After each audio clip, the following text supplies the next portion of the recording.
स्थली गया में पितरों के श्राद्ध के लिए दूर दूर से आते लोग। गया को मोक्ष स्थली भी कहा जाता है। देश विदेश से लोग श्राद्ध के लिए यहाँ आते हैं। कहा जाता है कि संसार में विष्णुपद एक ऐसा मंदिर है जहाँ भगवान विष्णु के चरण चिन्ह की पूजा होती है। शास्त्रों की माने तो पितरों के तर्पण के बाद भगवान विष्णु के चरण दर्शन से समस्त दुखों का नाश होता है। पूर्वजों की आत्मा की शांति के लिए लोग गया में पिंडदान और श्राद्ध करने आते हैं। कहा जाता है कि भगवान राम और सीता जी ने भी राजा दशरथ की आत्मा की शांति के लिए बिहार के फल्गु तट पर बसे गया में ही पिंडदान किया था। गया में पहले विभिन्न नामों की 360 वेदियां थीं, जहां पिंडदान किया जाता था। अब 48 ही बची हैं। यहाँ पे ये गया जी है, यहाँ पे पितरों के मोक्ष के लिए यहाँ पे पिंडदान किया जाता है।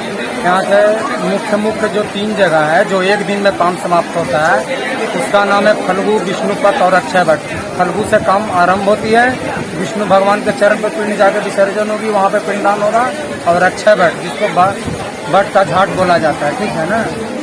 वहीं पे ये 3 मुख्य वेदियाँ हैं। बाकी यहाँ पे टोटल 54 वेदियाँ हैं। यहाँ पे मड़वारी समाज वाले लोग 17 दिन रुक के काम भी करते हैं, और यूपी वाले कुछ लोग हैं जो 3 दिन का काम करते हैं, कुछ लोग 5 दिन का काम करते हैं। बाकी 9 दिन का भी काम होता है। अपने अपने समय के हिसाब से लोग अपने अपने तरीका से काम यहाँ पे काम करते हैं। ये नदी जो है ये श्रापित नदी है, ठीक है ना। इसमें जब बरसात होगी तब इसमें 2 महीना पानी रहेगा, ठीक है।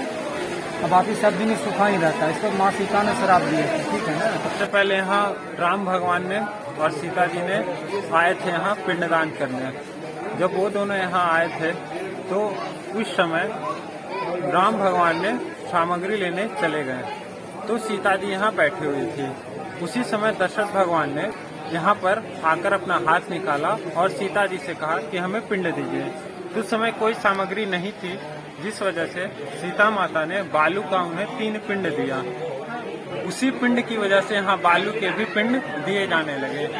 जब राम भगवान यहाँ वापस आए तब उन्होंने कहा कि चलिए हम पिंड करते हैं।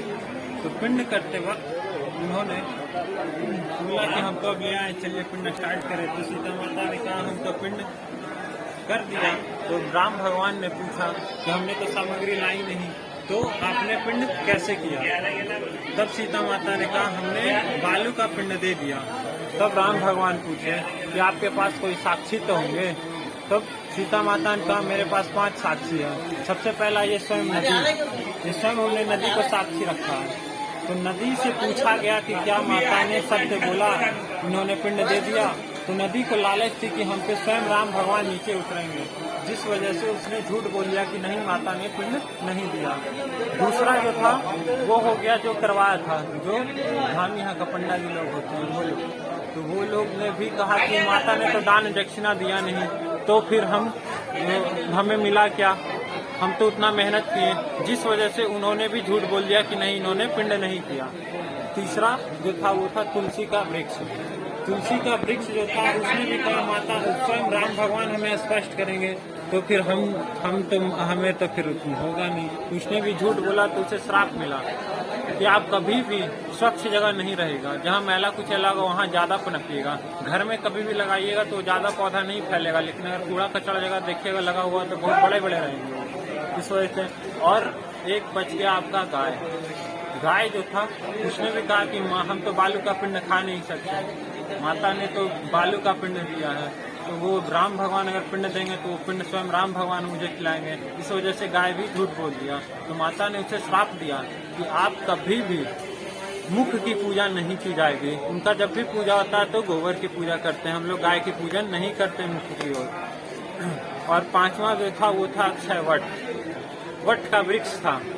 उससे पूछा गया कि माता ने क्या सिर्फ वही एक था जिसने बोला हाँ माता ने ये पिंडदान कर दिया।